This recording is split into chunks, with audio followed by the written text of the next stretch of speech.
In 1906, an earthquake and a fire destroyed San Francisco, on the other side of the world from London.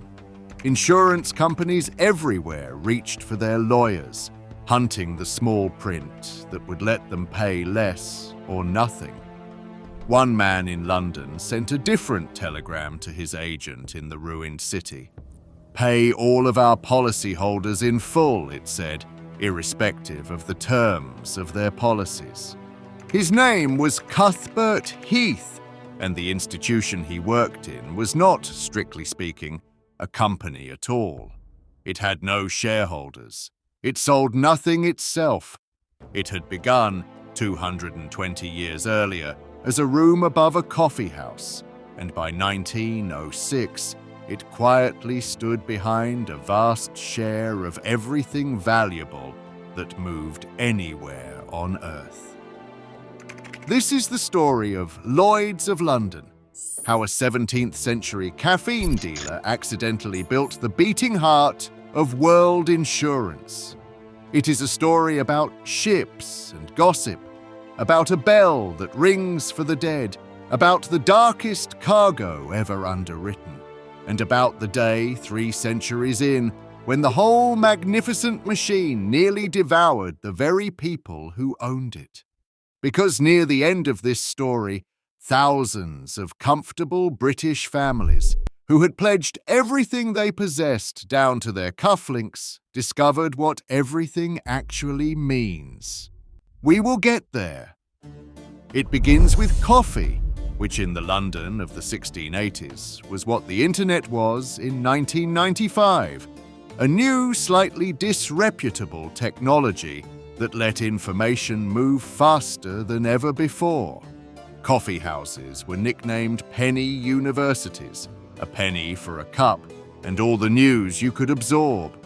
Each house drew its own crowd, and around 1686, a man named Edward Lloyd opened one on Tower Street, a short walk from the river, and made a business decision of genius. His crowd would be the sea. Lloyd courted the captains, the merchants, the ship owners. He collected shipping news the way other houses collected poets, posting arrivals and departures, wrecks and cargoes, and eventually printing his own newsletter of maritime intelligence. If you wanted to know whether a ship had rounded the Cape, or what a captain thought of the pirates off Madagascar, you went to Lloyd's.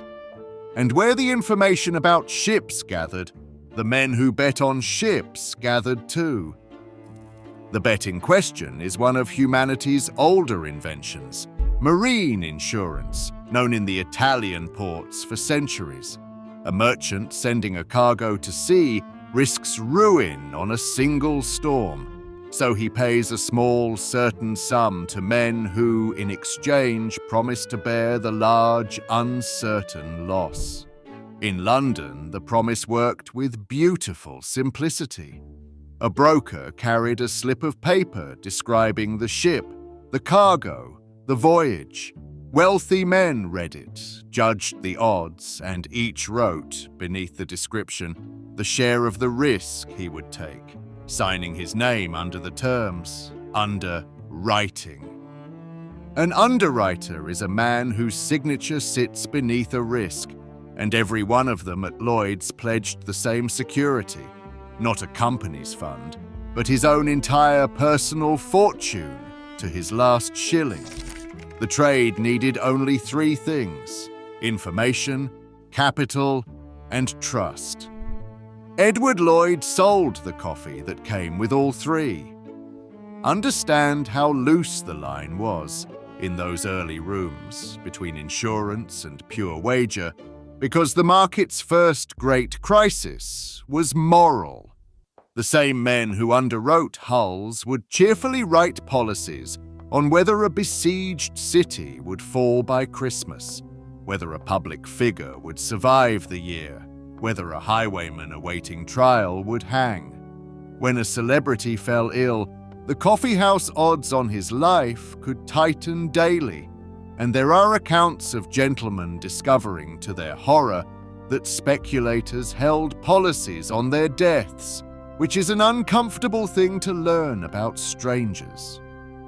Parliament finally drew the line in 1774 with the Life Assurance Act, banning insurance without insurable interest, which is the lawyer's way of saying you may no longer bet on a man's coffin unless you genuinely stand to lose by his death. The serious underwriters welcomed it. They had learned the market's first commandment early. A promise is only worth trading if the man who signs it can be told apart from a gambler, even when, mathematically, he is one. Lloyd himself died in 1713, having insured nothing in his life. His name stuck to the crowd. The crowd became an institution by increments, a printed ship list that grew into Lloyd's List, one of the oldest continuously published titles on Earth, a register grading the condition of hulls, from which we still say A1, and in 1769, a purge, when the serious underwriters, tired of sharing their room with outright gamblers who would write policies on the lives of celebrities and the outcomes of battles, seceded to a new Lloyd's coffee house, and then, in 1774, gave up the pretense of coffee altogether and moved into the Royal Exchange. A society of members now, with a committee, a waiter at the door who kept the name from the coffee days, and rules. The room had become a market. It has never stopped calling itself one, or its porters, waiters, to this day. Now for the part of the story that Lloyd spent 2 centuries not putting in the brochure, and which belongs near the front, not the footnotes. The sea trade of 18th century Britain included the triangular trade, and the market that insured Britain's shipping therefore insured its slave ships. The vessels, the voyages, and the human beings in the holds, valued and underwritten as cargo. This was not a sideline. Slave voyages were a meaningful share of marine business in the trade's boom years. Its most notorious document is the case of the Zong, a Liverpool slaver, whose crew, in 1781, running low on water through navigational blunder, threw more than 130 enslaved Africans into the sea, and whose owners then claimed on the insurance for lost cargo. The dispute that reached an English courtroom in 1783 was heard not as a mass murder trial, but as an insurance case, argued in the language of Jettison and General Average. The claim ultimately failed. The killers were never prosecuted, and the obscenity of the proceedings, publicized by the freed African writer Olaudah Equiano and the young abolitionist movement, helped light the long fuse that ended the British trade in 1807. The room above the coffee house was, for a time, the counting house of an atrocity, and modern Lloyd's has formally acknowledged as much and its shame in it.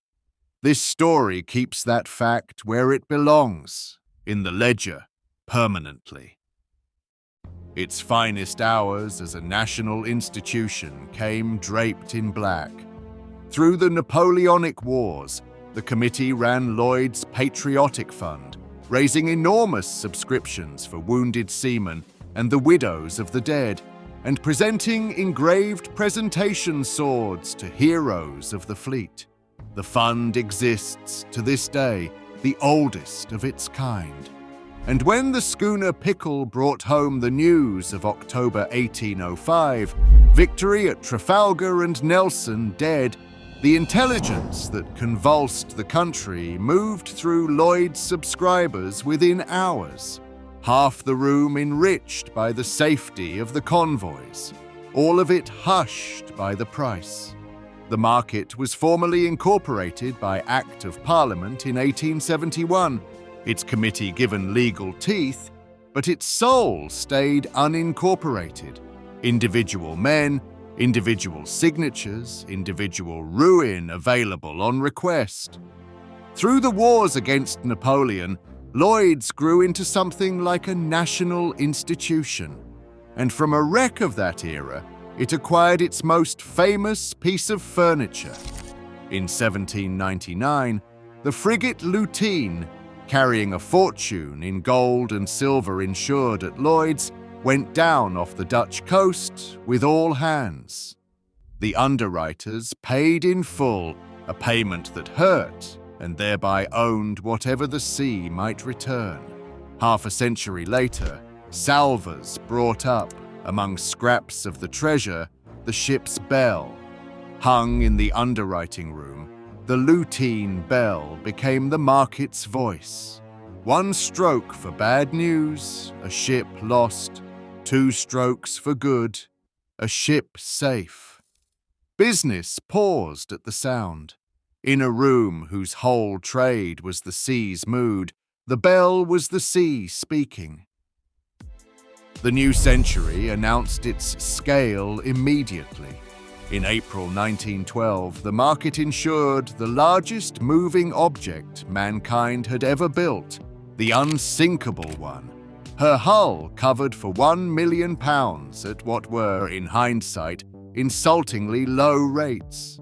When the first garbled wireless reports reached London, there were hours of chaos in which some speculators reinsured frantically at rocketing rates, while others, believing the ship safe under tow, took their money. By nightfall, the truth had settled over the room like ash. Lloyds paid the Titanic claim in full within 30 days, and had thereby, in the worst way available, advertised again, the promise held even against the impossible. The bell had rung once, and the machine had worked. The 19th century made the market global, and the 20th tested it, which returns us to Cuthbert Heath, the deaf, unstoppable innovator who dragged Lloyd's beyond the sea.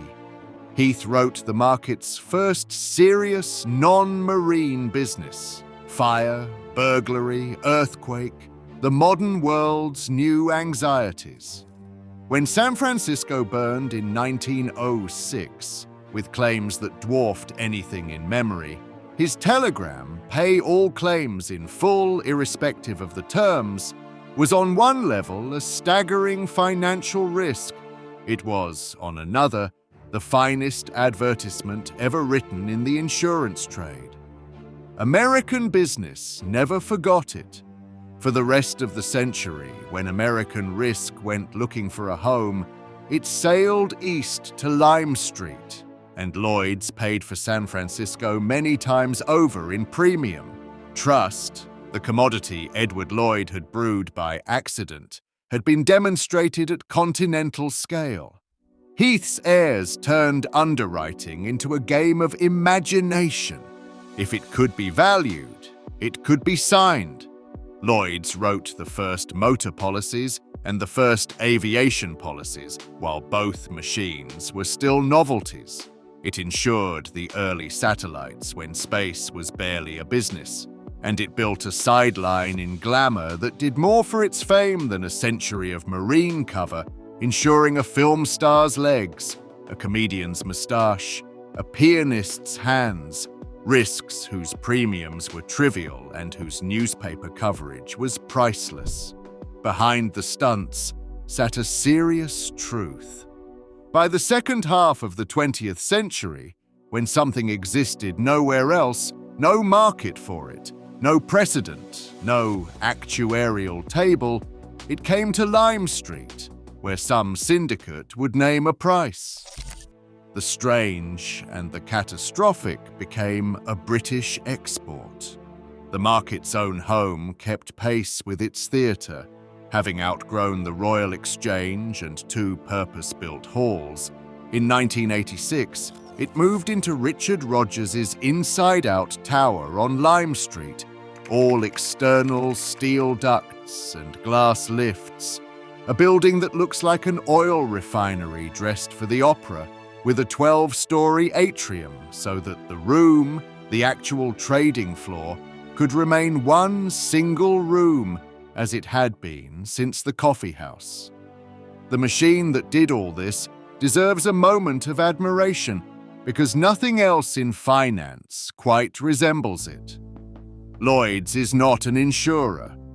It is a marketplace where syndicates of members compete to sign risks, led by professional underwriters sitting at wooden boxes approached by brokers with slips, exactly as in 1750, the technology of the queue and the signature surviving every revolution around it. Behind the syndicates stood the members, the names, individuals, increasingly from the professions and the shires, admitted on proof of wealth, taking shares of syndicate profits in good years and standing behind losses in the ancient formula with unlimited personal liability. For generations, this was the best bargain in respectable Britain. The same capital could sit in your farm or your portfolio and simultaneously earn underwriting profit at Lloyd's. Membership swelled from a few thousand after the war toward more than 30,000 by the late 1980s. Doctors, judges, cricketers, dowagers, all signed beneath the risks of the world, most without reading them. The premiums arrived like rent. The word unlimited slept in the deeds. There had been warnings for those who wanted them. In the late 1970s, a syndicate wrote a book of American property business, much of it through delegated pens the underwriter barely supervised, and the losses that came home ruined its names so brutally, and with such a strong smell of mismanagement that the affair forced the first serious reckoning with the question polite, Lime Street preferred unasked. What exactly protects a name from the incompetence, or worse, of the professionals signing in his name? The answer, a new constitution in the Lloyds Act of 1982 and a promise of tougher self-regulation satisfied Parliament and very nearly nobody else. Meanwhile, the recruiters fanned out through the shires and membership tripled in a generation. Among the new names, it would later be alleged in court and in print, were disproportionately many placed on syndicates that insiders already suspected were exposed to the oldest and darkest liabilities on the books.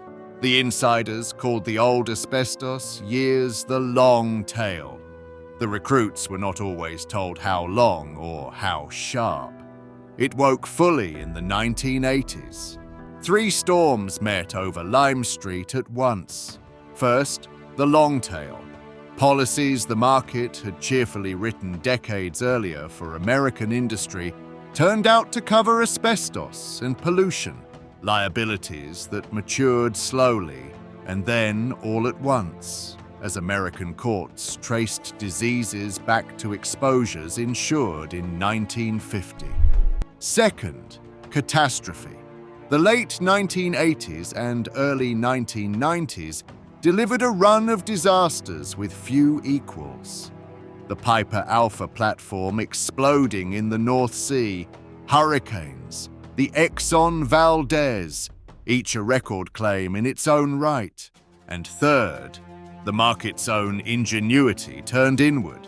Syndicates insured each other against excess losses, which were reinsured again and again in a merry-go-round the market called the spiral, so that a single catastrophe passed through the room over and over, concentrating impossibly on the syndicates and the names at the center of the wheel. Between 1988 and 1992, Lloyds of London lost around £8 billion. The words unlimited liability stopped being calligraphy and became house sales. Names who had never read a slip received cash calls larger than everything they owned. Farms, pensions, and family homes went. There were bankruptcies in the thousands, ruined retirements beyond counting, and, it was credibly reported, suicides. The gravest financial crisis in the market's 3 centuries was not inflicted by an enemy or an earthquake. It was the compound interest of promises the market had made about itself. The human wreckage forced institutions no one had imagined needing. A hardship committee was established to negotiate with names who faced literal destitution, chaired by a woman who became, for a time, one of the most recognizable faces of the crisis, processing the misery of the Shire's case by case. The retired colonel offering his medals, the widow whose husband's signature had survived him into her ruin, families negotiating to keep one roof from the general's surrender. Action groups of names sued the market's professionals in the largest civil actions England had seen, and in the great spiral trial they won. Negligence, found at the heart of the world's most venerable insurance market. It is worth pausing on how strange that verdict is. The institution whose whole product was the reliability of a signature was found to have been, in places, unreliable about its own. That Lloyd's survived is its own strange epic, told in an act of financial surgery called reconstruction and renewal. The old liabilities amputated into a run-off vehicle named Equitas in 1996.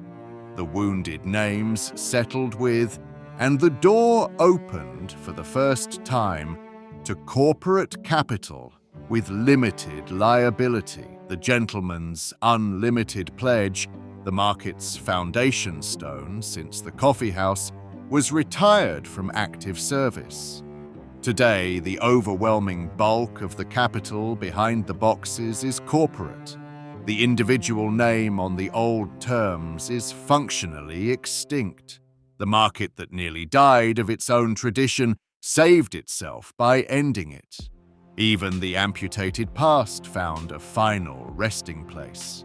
A decade later, the run-off vehicle holding the old liabilities was itself reinsured by an American investor with pockets deep enough to hold 3 centuries of consequences.